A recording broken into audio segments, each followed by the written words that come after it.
In 1921, a newly married young couple, Samuel and Vera Scheinerman, left Russia, a cauldron of anti-Semitism, for what was then British-mandated Palestine. It was a journey that would fulfill Samuel's dreams. After all, he was an ardent Zionist. Zionism was the movement to create a national homeland for the Jews in Palestine, their ancestral home from biblical times. Zionists were particularly insightful, had a terrible foresight to understand that Europe, and particularly Eastern and Central Europe, was doomed soil for Jews. Samuel and Vera settled 15 miles north of Tel Aviv in a moshav, a Jewish farming village called Kfar Malal. When they arrived, they were given a barren plot of land, and they had to develop that themselves. There was no water, there was no electricity. It was very much a pioneer kind of life. Samuel worked the arid slope of land until it bore fruit, growing oranges, lemons, watermelons, mangoes, and avocados. Soon the couple had a daughter, Dita. Then, on February 27, 1928, a son, Ariel, whom they called Arik. As a young child, Arik knew the hard physical labor of tending the groves and plowing the fields in the hot sun. I think from his father, he seems to have learned this idea of perseverance, that it's never done in one fell swoop. You just keep engaging, and over time, you will succeed. Even in the wilderness of Palestine, Samuel and Vera tried to instill in Arik a strong sense of their Russian culture and their love of music and literature. What Arik did not get from his parents was physical affection. Samuel and Vera were both passionate people, but they were not openly warm with their children. They were not the kind of people who talked about their feelings.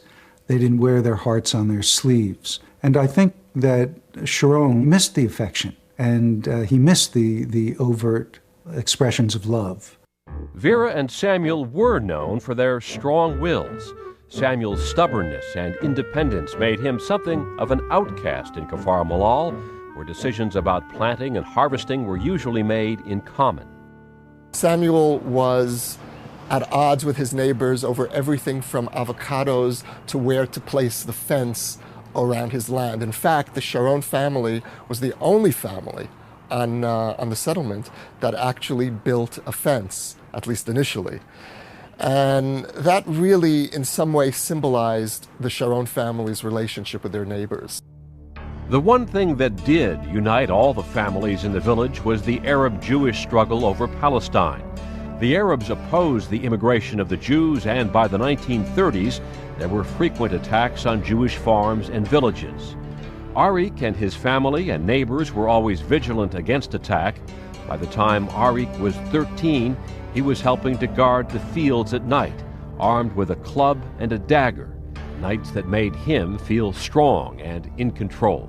Sharon grew up convinced that the only way that the Arab world would understand that the Jews were here for good was if they understood that we would be stronger than they are, and that whatever terrorism they could impose on us, we would not be terrorized. As a teenager, he joined the Haganah, the underground paramilitary organization dedicated to defending Jewish farms and villages.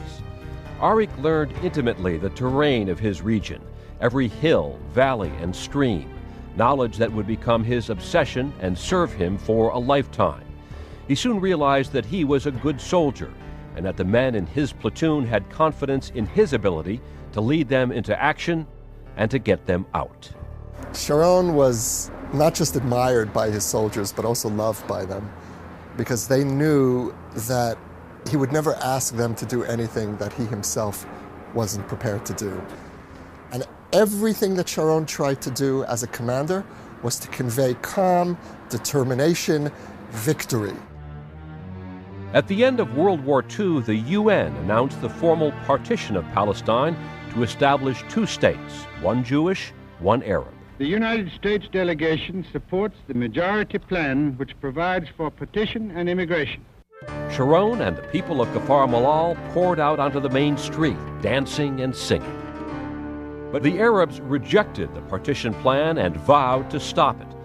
The 7 nations of the Arab High Council plan organized resistance to the partitioning, and the world looks anxiously to Arab and Jewish leaders to avert major warfare in the Holy Land. On May 15, 1948, the armies of the surrounding Arab nations attacked, signaling the start of Israel's War of Independence. Sharon led a campaign to capture the heavily guarded Latrun corridor between Tel Aviv and Jerusalem. The battle would have a chilling impact on the young platoon leader. The 1948 war was an extremely bloody war. 1% of Israel's civilian population was killed during that war. That's really quite an insufferable level of casualties for a country. Sharon was part of an Israeli force that led an assault, a desperate assault, on the Latrun fortress, and the assault was repulsed with a great many casualties. Sharon was wounded, badly wounded in that battle, and left for hours alone on the field with the wounded and the dead.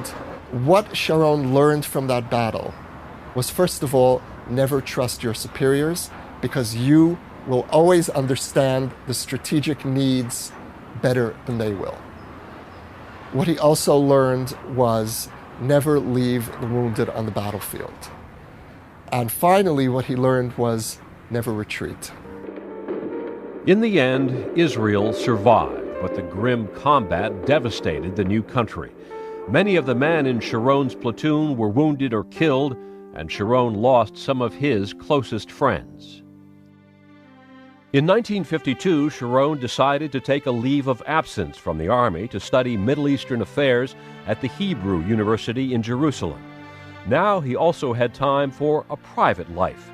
For years he had known a girl named Margalit, or Gali for short.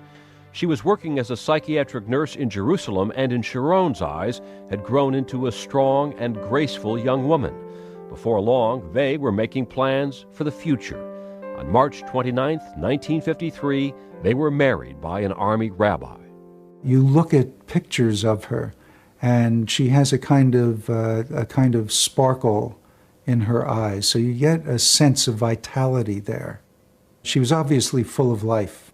She had overcome a great deal herself. She had lived through the Holocaust, and so there must have been a real inner toughness about her. I think he admired her a great deal, that he didn't just love her, but he also admired her. After more than 10 years in the military, Ariel Sharon, now 25, was embarking on a new life as a student and a husband. His time away from the army wouldn't last long.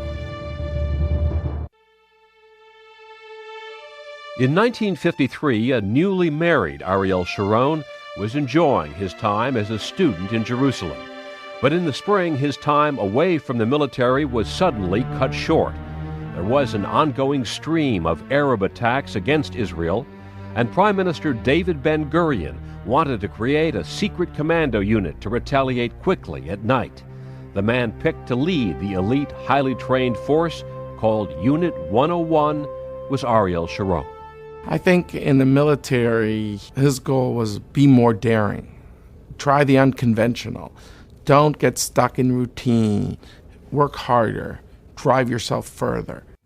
They were the finest soldiers in the army. They did not wear uniforms. They did not have insignia. They didn't have rank. They had a hodgepodge of weapons, everyone with their own favorite Tommy gun and Sten gun.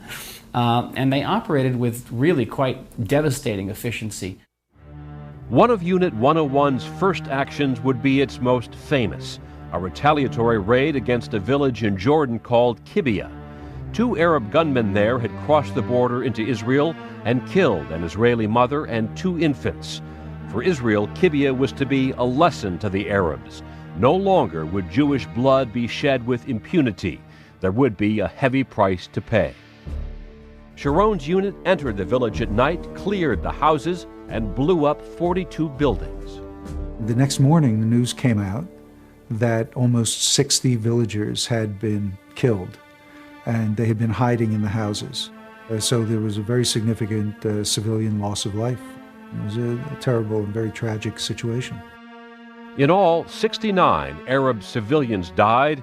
To this day, Sharon claims he thought the houses were empty. The United Nations, including Britain, France, and the United States, condemned the raid, expressing the strongest censure of Israel for the action.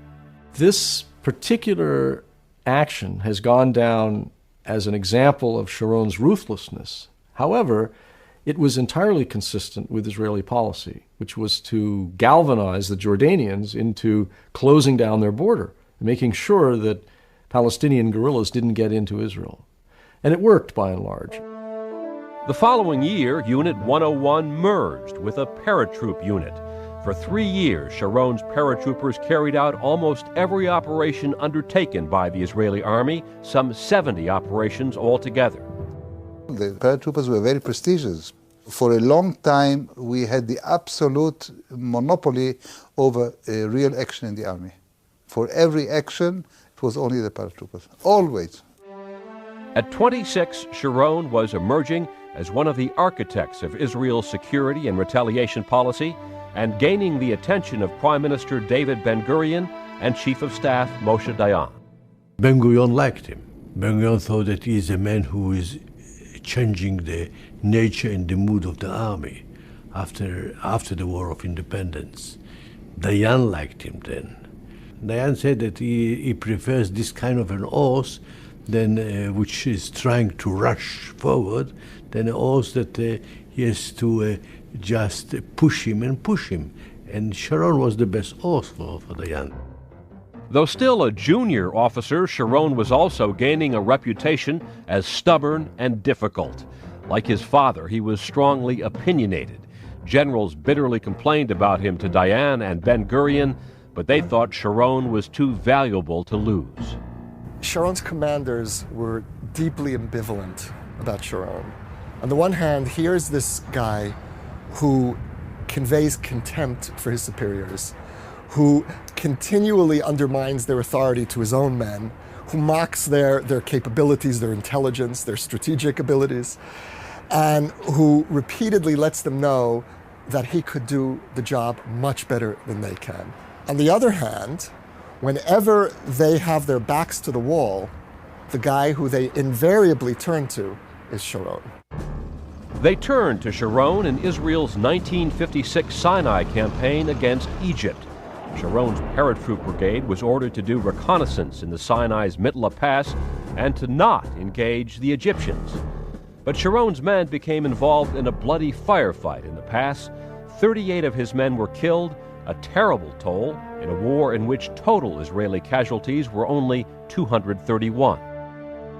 Because of the outcry over the Mitla Pass operation, Sharon found himself for the next 4 years in a kind of exile in the army, working in a staff job. Sharon's military career had stalled.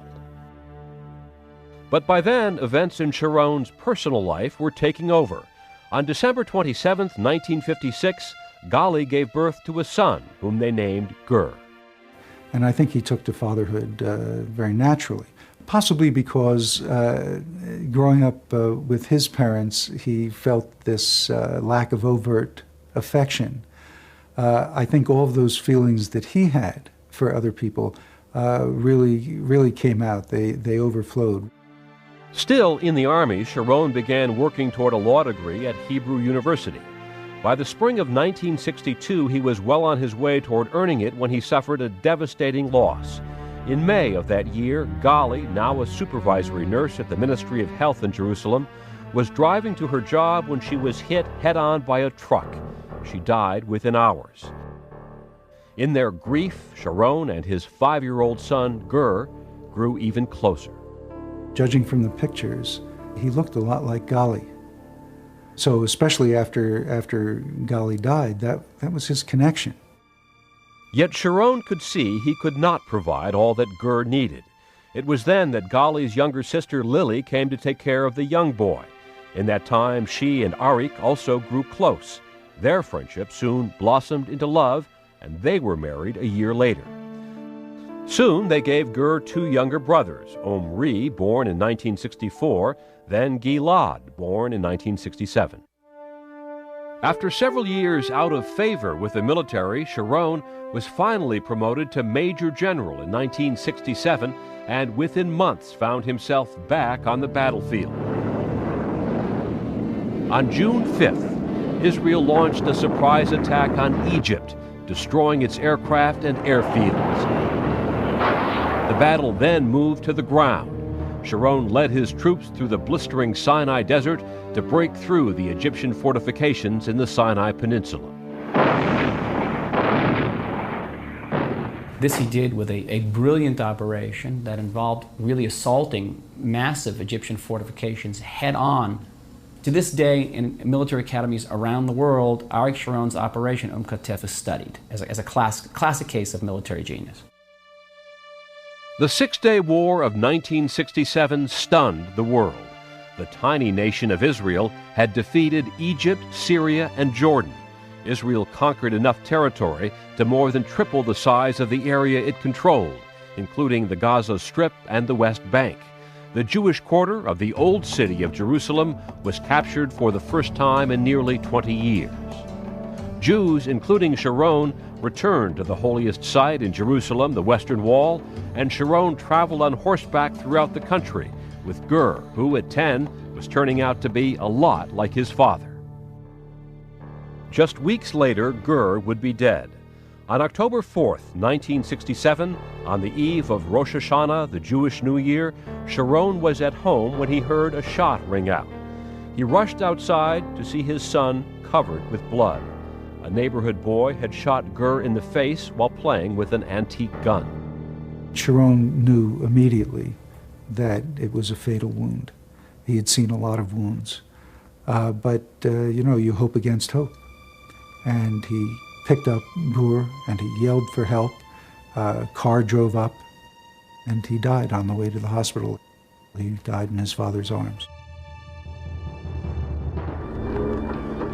In the aftermath of Israel's 1967 war with Egypt, Arab guerrillas in the Israeli-occupied Gaza Strip were attacking other Arabs they considered Israeli sympathizers. In 1971, Defense Minister Moshe Dayan appointed Ariel Sharon to stop the attacks. Sharon's tactics earned him a reputation for being merciless, even brutal, when it came to fighting the guerrillas. Within Palestinian refugee camps, Sharon tracked down and killed suspected guerrillas on the spot. He bulldozed their houses, leaving hundreds homeless, and made life miserable for the Palestinians. Humiliation has been used by Sharon as a weapon against Palestinians. He was not loath to go in and rout people out of their beds in the middle of the night and search them, and that in itself was a humiliation tactic, not just a security tactic.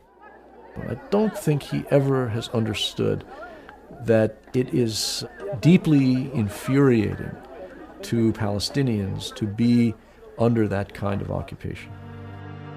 Though Sharon's tactics were criticized, they did stop the attacks, and now he seemed poised to become a leader of the army. His aim was to become the next chief of staff, the highest-ranking military officer in the Israeli army.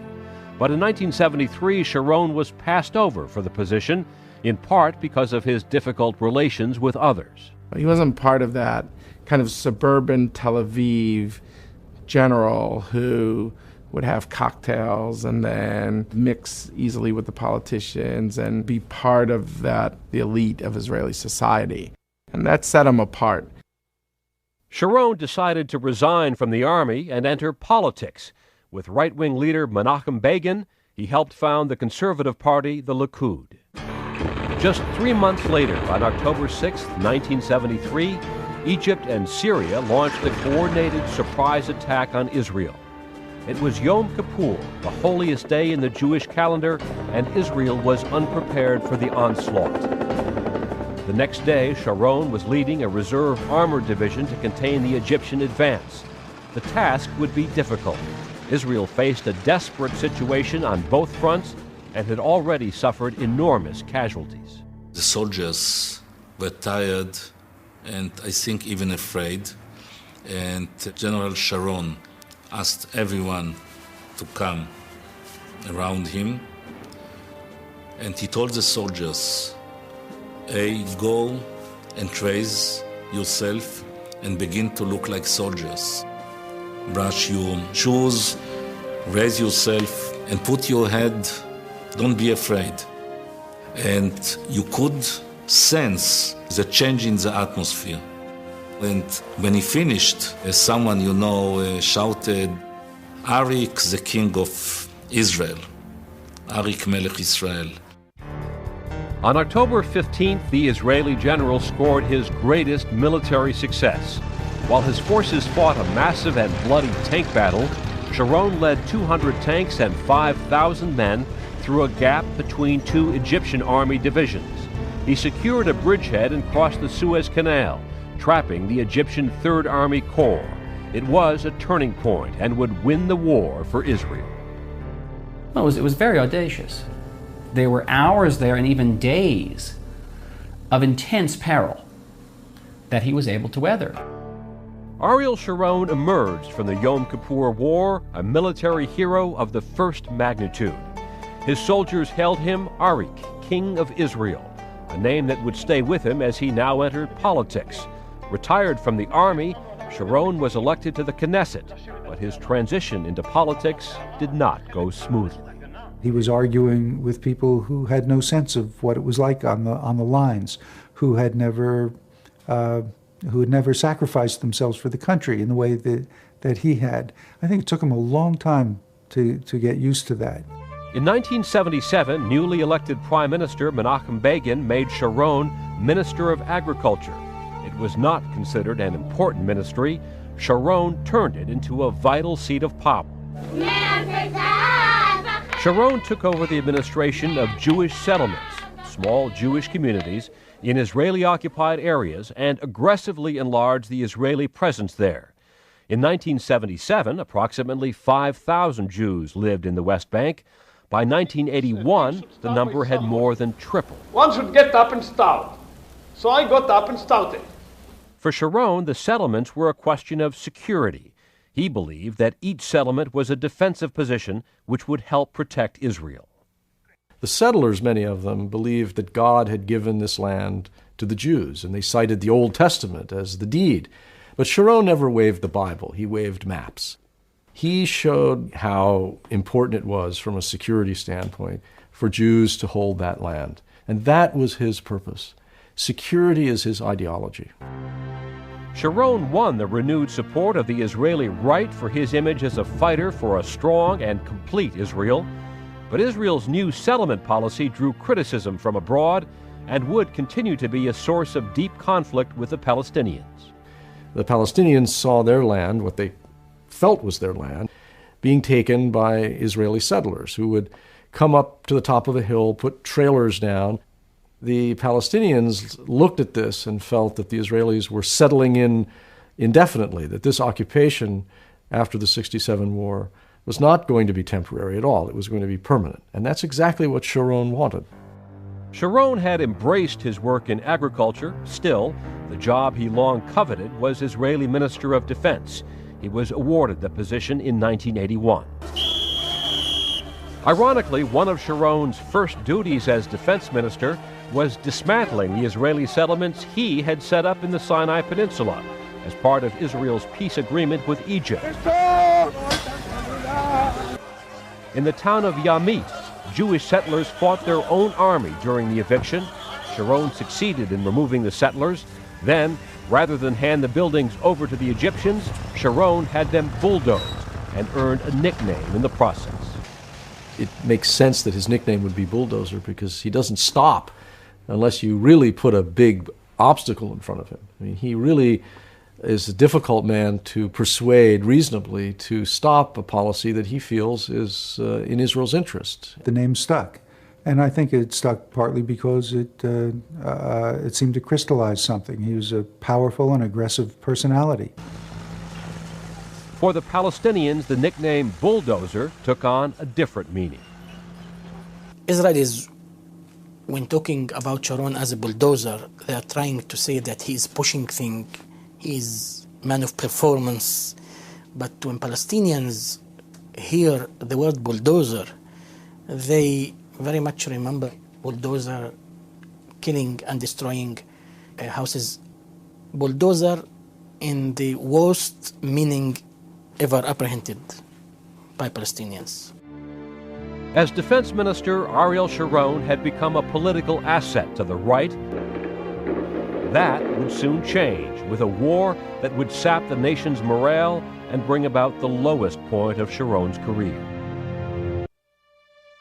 In the spring of 1981, PLO guerrilla attacks out of southern Lebanon were devastating civilian areas in northern Israel, especially in Galilee. Ariel Sharon, Israel's defense minister, was granted permission to invade Lebanon with the limited goal of eliminating the Palestinian guerrilla bases in Operation Peace for Galilee. The Israelis quickly drove the PLO and its leader Yasser Arafat out of southern Lebanon to West Beirut, where the PLO took refuge among the civilian population. For a time, it looked like this would be yet another war where Ariel Sharon would emerge a hero. But then Israeli troops began pushing north. It was a turning point for Israel that would have grave consequences. I participated in it too.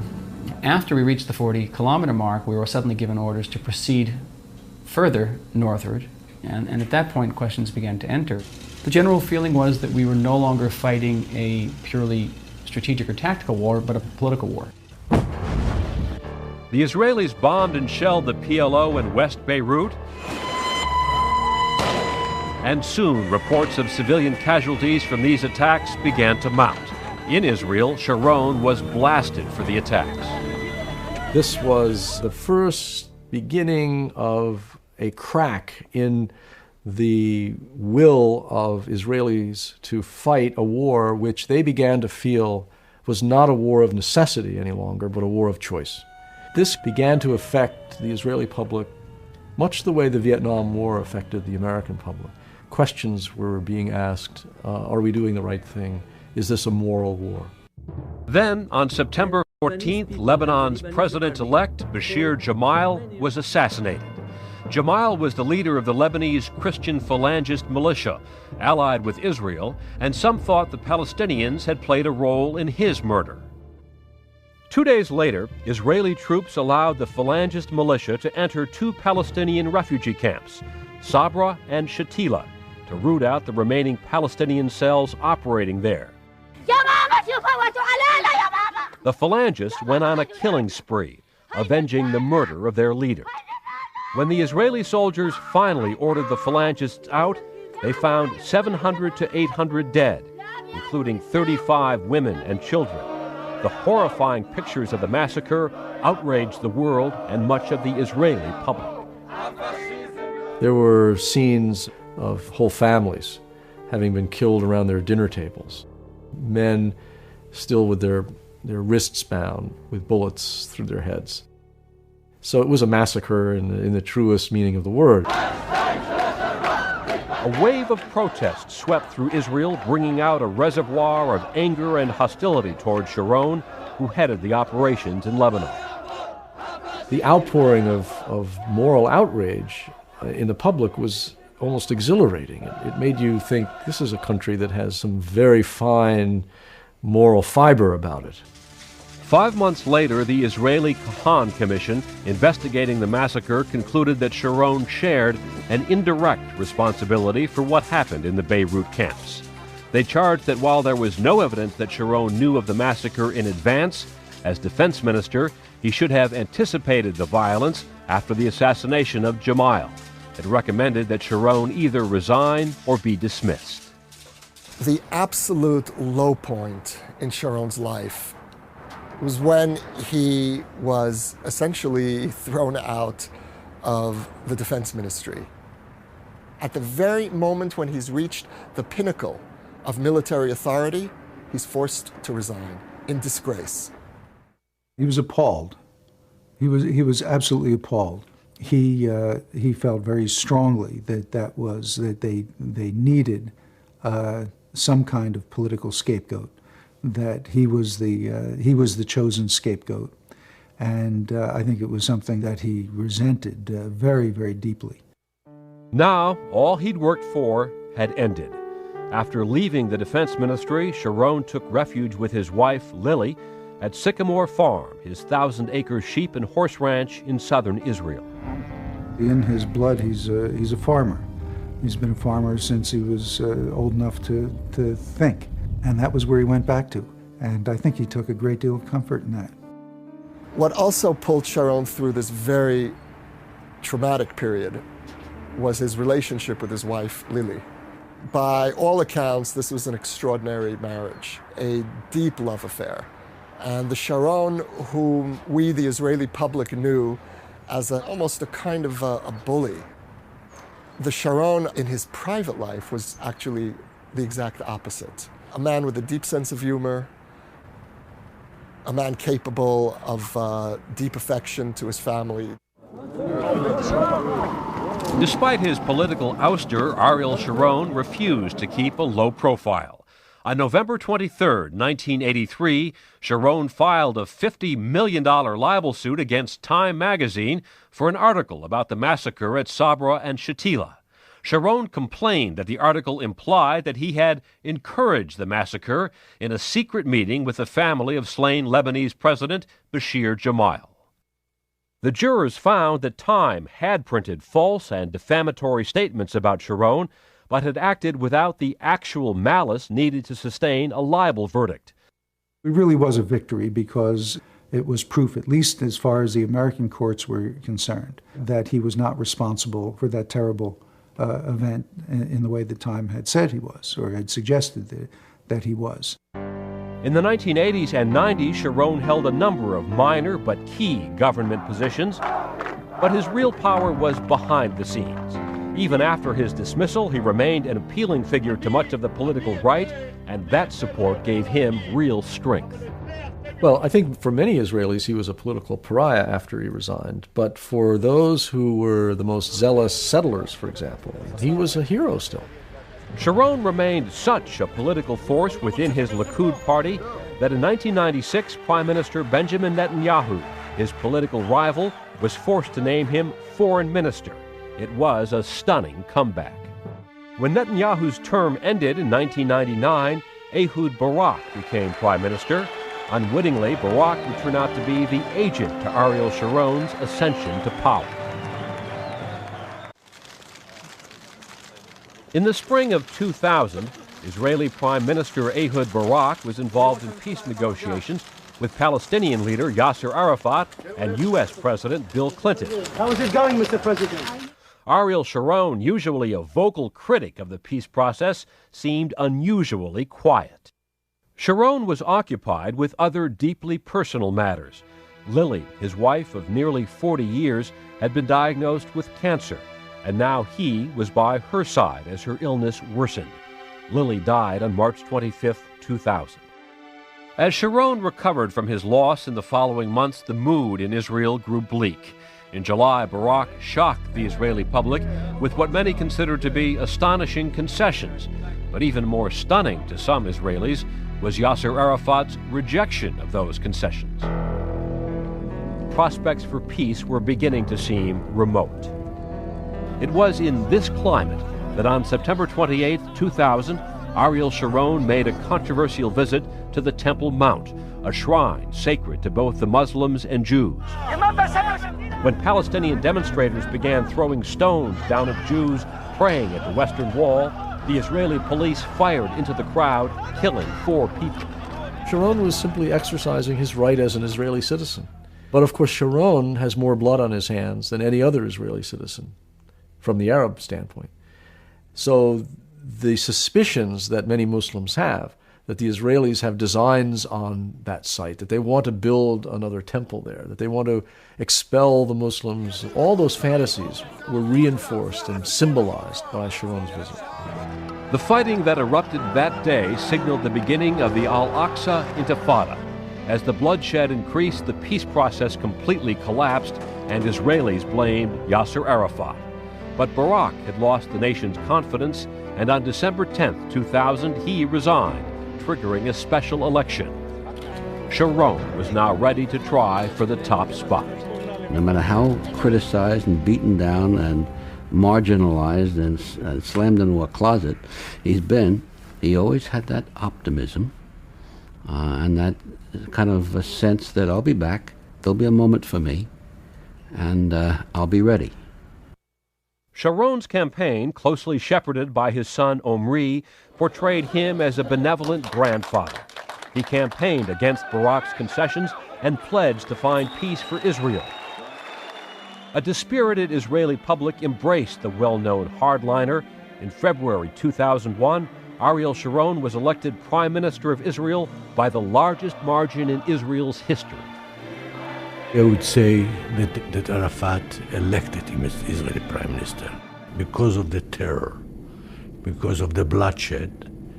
The Israeli public reaction was, we have to bring someone that doesn't like you, someone that will punish you. Violence continued to rock the region only days after the election, setting the stage for the next several months. Sharon waged an aggressive military campaign against the Palestinians after taking office in March, but he also made a promise to President George W. Bush that he would not hurt Arafat while the U.S. sought peace through diplomacy. As the Israeli death toll mounted from Palestinian suicide bombs, Sharon found it hard to keep that promise. On June 1st, 2001, a suicide bombing outside a beachfront Tel Aviv nightclub killed 21. While Sharon and his advisors considered a reprisal against Arafat, Sharon ordered no immediate action against the Palestinian leader. This was a wrenching experience for him. I think from a personal standpoint, he's Prime Minister of Israel. He's always defined his role as providing defense and security for the Israeli public, and this was a disaster. And I think that he felt personally responsible. And yet, even though he felt that way, he didn't respond in a reflexive way. Sharon held Yasser Arafat, his enemy for more than 30 years, accountable for all the Palestinian violence against the Israelis, and in December 2001, Sharon placed him under virtual house arrest in his Palestinian headquarters for more than 3 months. Then, on March 27, 2002, a suicide bombing at the Park Hotel in Netanya killed 29 Israelis. The bomb went off during a Seder, the traditional meal of the Passover holiday. That was it for Sharon. 2 days later, he launched a large-scale military operation against Arafat. Israeli tanks once again rolled into Arafat's West Bank compound in Ramallah and other Palestinian towns. As the levels of violence against Israelis crossed thresholds that were really not experienced since 1948, and Israelis became less and less secure, any notion of restraint also, I think, pretty much was shunted to the side. And I'm not sure that would have been different for anybody else who was prime minister. Throughout the spring, Sharon was riding high in opinion polls as he took tough actions against the Palestinians. But Palestinian deaths mounted. Their local economy was in shambles, their families lived under 24-hour curfews, and Palestinian anger boiled over. The message to Palestinians is, I have no red lines. The message is terrifying the Palestinian population. Sharon attacked Arafat's compound 2 more times in the summer and fall as the cycle of violence continued. At this point, it still wasn't clear whether Sharon's hardline stance would be effective in finally ending the bloodshed. There's no doubt that he has the leadership. It's clear. For me, the major question is he also a statesman? Here I have really many doubts. In private conversations, he'll say things, which I wish he would say publicly. Like he'll say, you know, it's hard to be a Palestinian. It's not easy. And Israel has got to think up ways with the West Bank so you could travel from the north in Jenin to Hebron in the south, and you'll never see an Israeli checkpost. We got to do something for the Palestinian dignity. Now this he will say privately, and I've heard him say this dozens of times. But I think he doesn't do it publicly because he's always afraid of alienating his base. Whether or not he finds peace as prime minister, Ariel Sharon, as warrior, military leader, and politician, has left his mark on this small country through a lifetime devoted to its security. He's had an effect on the Israeli ethos, at least from a military standpoint. He was such a proponent of the daring maneuver. He was such a proponent of doing what was unexpected, that his exploits on the battlefield certainly had an impact on lessons learned in the Israeli military and shaping the way they fought their wars. I think Sharon has shaped the hard side of Israel very clearly. That sense of self-determination and self-reliance. He is not a simple man, and people who see him as such misread him, it seems to me. He's been through the wars and conducted wars. And now, at this stage of his life, I think he has a mantle of history around him, and his job isn't done until he gets that peace with security. While formal peace talks have almost completely broken down, Sharon has charged ahead with his own controversial plan. Ignoring Palestinian protest and international condemnation, his government began construction on a wall permanently separating Israel from the still-forming Palestinian state. Then in 2004, the Prime Minister revealed his intention to withdraw settlers from parts of Gaza and the West Bank, risking the fury of his most loyal supporters at a time when he needs them more than ever. Sharon has gambled everything on this risky maneuver. History will judge whether he is a bringer of peace or if the bulldozer has finally run into an immovable obstacle.